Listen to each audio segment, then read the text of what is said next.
The best of Money Matters. The Big Story.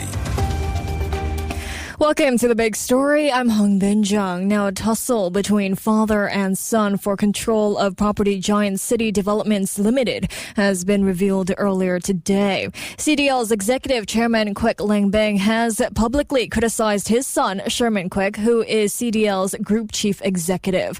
The older Kwek said that he has filed court papers to address the attempted coup by his son, Sherman, other board members, as well as a group of directors acting with them to allegedly consolidate control of CDL's board. So what are the legal implications of this ongoing tussle between father and son? And what does this family turmoil mean for the future of CDL and investor confidence? Well, to unpack all of this, joining us today is Professor Sumit Agarwal, who is a Lo Tuk Kwong Distinguished Professor of Finance at the Business School and a Professor of Economics and Real Estate at the National University of Singapore. Professor, welcome to the show. Thank you very much. How are you? I'm good. How are you? Good. All right, Professor, were you surprised by this tussle between Mr. Kuek and his son over the control of property giant City Developments Limited? I mean, what were your initial thoughts? I'm not surprised. Look, there are obviously disagreements in every family, but typically we resolve those disputes internally. We don't end up going to court most of the time. But by the time you're reaching the court, obviously, there are bigger problems underlying between the vision of the company, the management of the company, the brand of the company, the value of the company. And I think this is what we are seeing play out within the family. And, by the time any couple ends up in court talking about divorce, we know there are serious problems. Right. But is this common for companies to witness such family feuds? Not really. Most feuds get settled. That's why you have very strong governance. You have very strong boards at companies, which kind of settle these things. Professional managers step in and, companies realize that, it's better for the value of the company to not go public with disputes. Obviously, there was a serious disagreement in this situation that has resulted to where we are. But let's hope that this gets resolved quickly. Right. Well, CDL Executive Chairman Kwek Leng Beng has accused his son and a group of directors of what has been described as an attempted coup. How significant is his accusation? What evidence has he laid out to call this an attempted coup? Look, the coup language is a little bit strong, maybe harsh. Maybe that's how he feels. I think if I understood the argument, there was this issue of adding 2 additional board members who would have been more cooperative or amicable to the son and his vision of the company. I think this is more of a disagreement on vision and management style of the company than anything got to do with a coup. Ultimately, it's family. Families resolve things amicably. Here, I think what happened is maybe this was going on for years. There was some underlying tension that has resulted in this harsh language. But as you asked me, honestly, is there concrete evidence of coup? I am not sure of that. I think there are disagreements and genuine disagreements on management and the future of the company. I see. Well, the older Mr. Kuek has claimed that his son, Mr. Sherman Kuek's group, had bypassed the nomination committee on 2 occasions to change the board composition and hastily followed up by making significant changes to board committees and CDL's governance. Now, this, he said, was contrary to established corporate governance principles, the Singapore Exchange listing rules, and the Code of Corporate Governance. So what are the current established governance regulations that he's mentioned, and how are they violated by his son, Mr. Sherman Kuek, and his supporters? As you pointed out, clearly this is what is factually he's laying out in courts, and actually this is what the violation is. I think this is a genuine violation, both based on the corporate governance structure in the company and also the listing requirements of the company at SGX. So I think those are factual stuff. Now, in any other case, if this happened, people would not call it a coup. People will not say this is a violation. People will just say, okay, fine, let's figure it out. But as I said, there must be something deeper. And that's why such harsh language. And, anytime you get lawyers involved in anything, they will try to bring out the most strongest language possible because this grabs headlines, but this also destroys value and destroys brand for companies. I see. Well, do you agree that the older Mr. Kuek should have taken his son to court, aka, filed papers to address the attempted coup by his son Sherman and other board members? Look, this is where we are. And so if your question is, should he have done it? Obviously, it should not be. But, I'm guessing he tried not to. He tried to solve this many times in the past. The fact that the son was trying to undermine him through these illegal maneuvers of, changing the board composition on, Chinese New Year Eve and all those things tells you that there is a lot more going on within the family and within the struggle to manage the company. And so the senior Kwek realized that, look, I have no alternative but to take this to the legal route and make the feud public.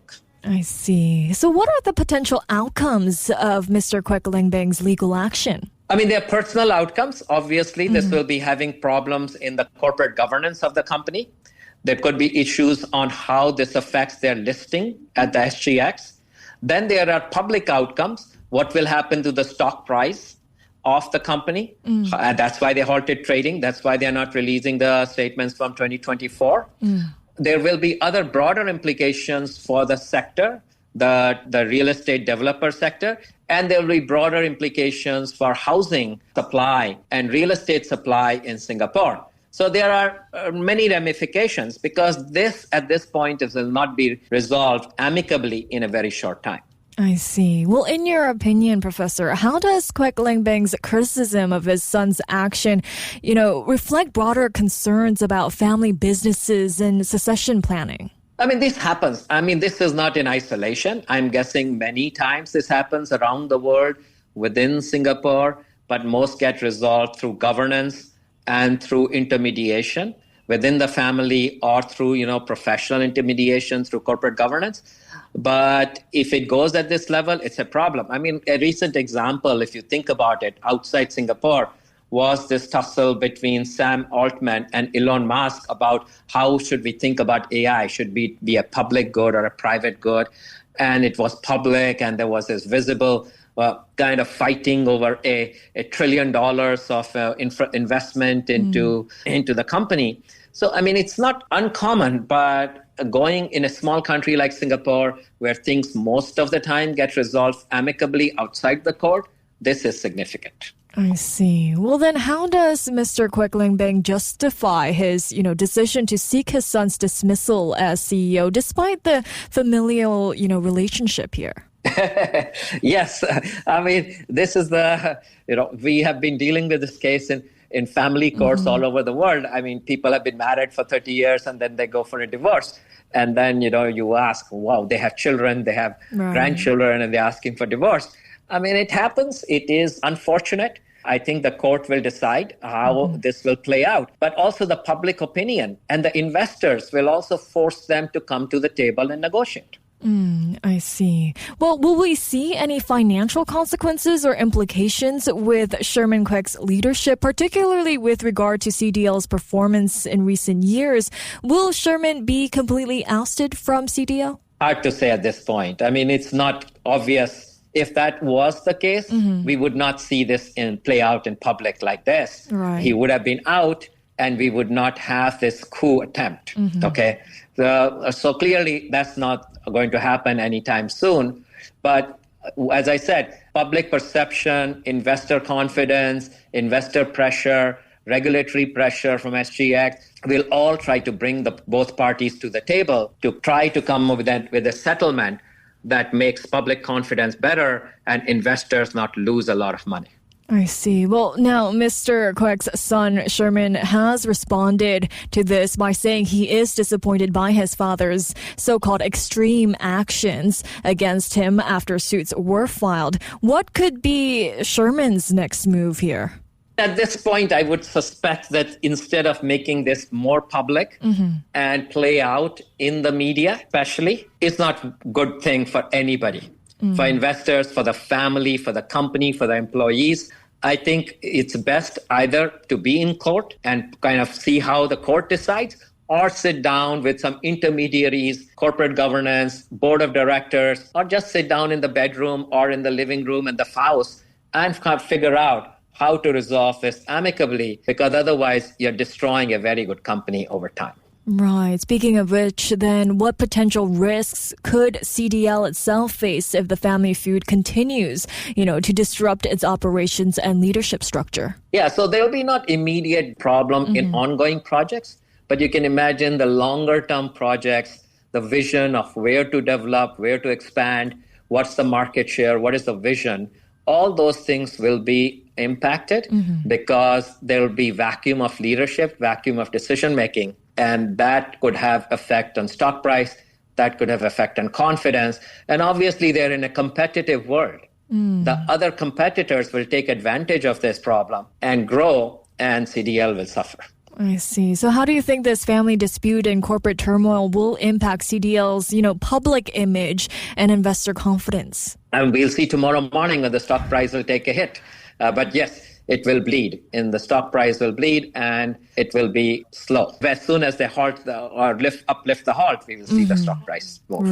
Right. Well, before we let you go here, Professor, what else will you be looking out for in this developing story over the next few weeks? I hope everybody calms down and takes a break and goes back to their own corners and realizes, let's kind of give it a week. Let's think about it.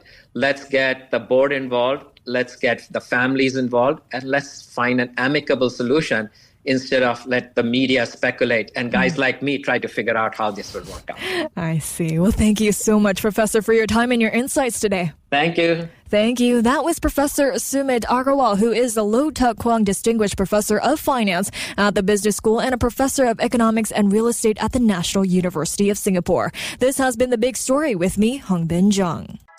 To listen to more great interviews, download our podcasts at audio.sg or download the audio app. That's AWEDIO, audio at the App Store and Google Play.